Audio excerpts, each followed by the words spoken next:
Welcome to another episode of Bears News Network. I'm your host, Mike Anderson, and this is the #1 YouTube channel that give away prizes and tickets to our subscribers. All you have to do is hit that subscribe button, like, and comment, man, and we appreciate all the love over here at Bears News Network. Okay, our ticket giveaway is still here. Me and Cootie wanted to pick winners by tonight, but we wasn't able to. We still need more people to participate, man. The producers say we need more people to participate. So we're trying to give these tickets out by Sunday, man. Sunday is the latest that we can stretch this ticket giveaway out. So if you haven't done so, there will be 4 trivia questions right underneath this video. If you are not a subscriber, you can hit the subscribe button and answer the 4 questions right underneath this video. And if you have them right, then you will go into a mixed poll where we will pull out of a hat of group of names of other people who answered the questions, and hopefully your name will be chosen out of that group, man. So we just got to answer 4 simple questions. They are not hard questions, easy questions, man. It can't get no better than this. It can't get better than this. And I know y'all thinking like, yeah, they crazy. No, we're not crazy. We're not playing. Go ahead, hit the button, man. Like she said, go ahead and push a button, man. Push the button. We appreciate all the love and support over here at Bears News Network. So the ticket giveaway is still going on until Sunday. We have to announce the winner by Sunday. We have to. So if you have the opportunity and you knowledge about your Chicago Bears, go ahead, test your trivia skills, answer the 4 questions, and hopefully, man, you could be announced as a winner to have a pair of tickets. Now, the tickets to which game? The last preseason game, August 26th, against the Buffalo Bills at Soldier Field, 12 o'clock, p.m. on Saturday. Go see them Bears get the dub, man, because Justin's not playing tomorrow against the Colts because I guess Matt Eberflus said he's seen everything that he needed to see. It's good that I'm fine with that. Because if you got all the looks that you needed to get without your quarterback actually taking in-game hits when you have a lot of starters out, and there's no use of getting his health at risk and him getting injured. Don't do it. I'm fine with that. So with that being said, man, he probably 9 times out of 10 will play on the last preseason game because that's when a lot of people start revving up the preseason second and third preseason games. The starters start revving up the minutes. So yeah, go ahead, hit that button and answer those questions so you could possibly win those tickets. We appreciate the love and support.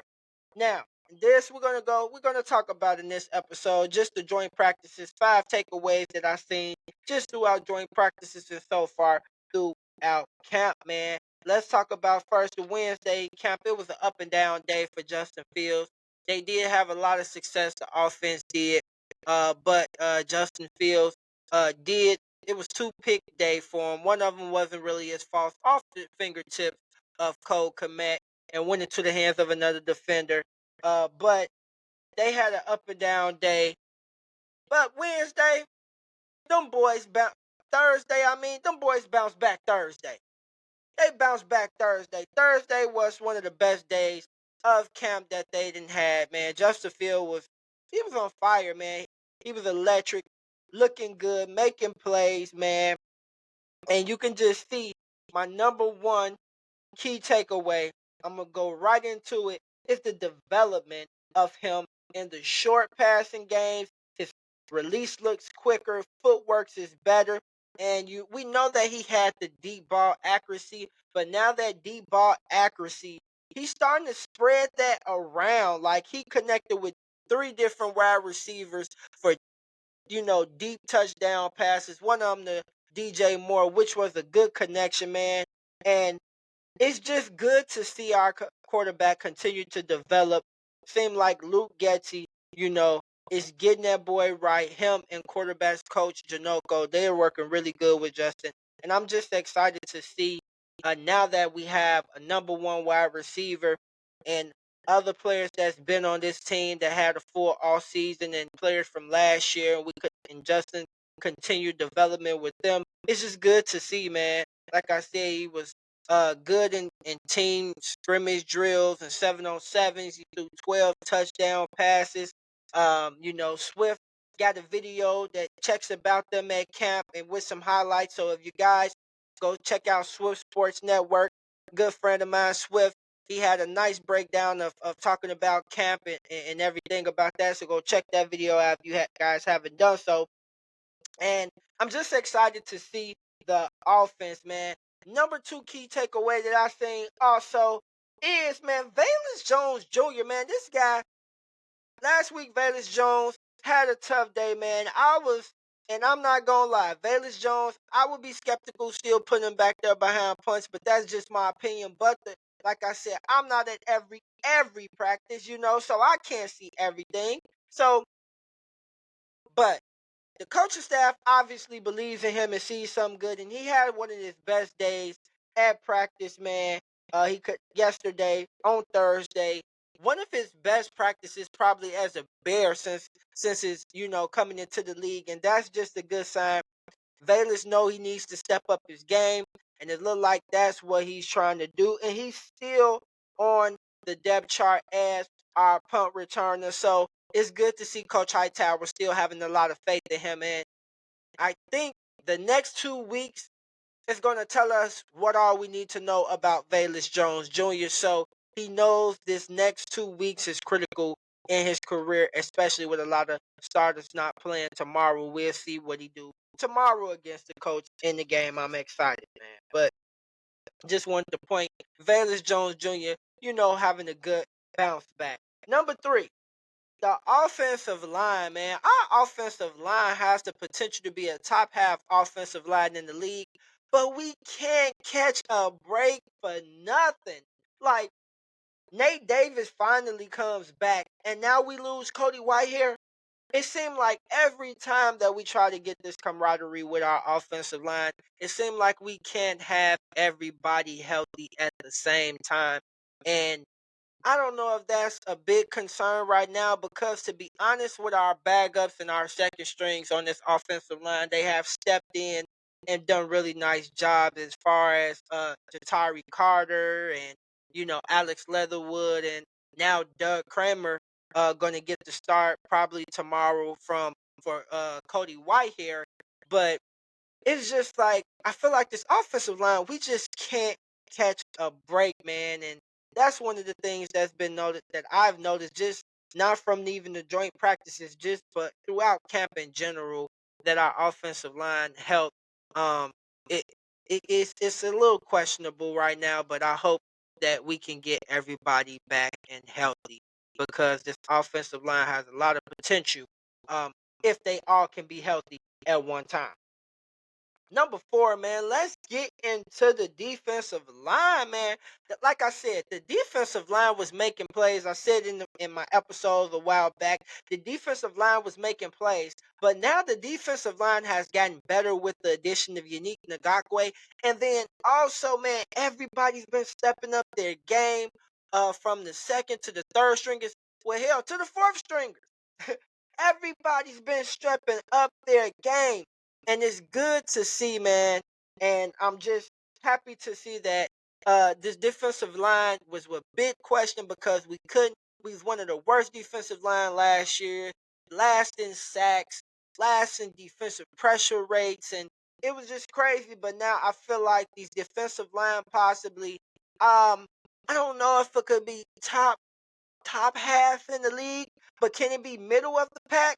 That's what I want to know. Could it be middle of the pack? How do you feel about this defensive line? Do you see this defensive line being a middle of a pack defensive line or a top half, first half defensive line in the league? I want to know your thoughts. Put them right underneath this video. Like I said, if you are a Chicago Bears fan, hit that subscribe button. The ticket giveaway is still going on right now. So if you see those 4 questions underneath this video, that means you still have time to get your answers in, people. So get those answers in. The latest, like I said, me and Cootie can wait, is Sunday. So by Sunday, we will have picked the winner by the end. So if you still see those questions under there and you haven't got them in, get them in, man, so you could possibly win a pair of Chicago Bears tickets to the last preseason game, August 26th, against the Buffalo Bills at Soldier Field, Saturday at 12 p.m., man. And Justin, 9 times out of 10, will be playing because he will not be playing tomorrow against the Indianapolis Colts. So get that done, people. Okay, my last takeaway. Takeaway number 5. Man, this defense. Man, this defense, I'm not going to hype the defense up and say we're going to be good as 2018 because that'd just be talking crazy. And I'm not going to say that. But this defense, man, they bring intensity. They bring physicalness, man. They play hard. They hit. They going to talk and get in your face. The safeties and corners are making plays, even the rookies. The D line is making plays, even the rookies. The defense has gotten better. Like, this defense is looking really, really good, man. And I think this defense can be a first top half defense in the league. They've been making pressures, like I said, throughout camp. Been getting pressure, getting takeaways from what I seen in camp, and I think this defense can be a top half defense in the league. I also want to know your thoughts as well, man. Do you think this defense can be a first top half in the league? I want to know. Also, the winners, once again, the winners. We have winners this upcoming week. We chose 2 winners. Me and Cootie chose 2 new winners because we had the ticket giveaway this week. So we said we're going to do it big. Not 1 winner. We're going to have 2 winners. So our 2 winners, we're going to announce them again on this episode. We have Taurean, Whitfield, and Latwoyne. Grayson, you guys have won something over here at Bears News Network. You were our 2 winners for this week. So please reach out to us at Bears News Net 1@gmail.com so you can receive your prize. We appreciate the love and support over here at Bears News Network. And like always, me and Cootie say, bear down and be safe, Chicago. Hey, get those ticket answers in, man, so you guys can win those tickets, man. We appreciate the love and support. Let's go.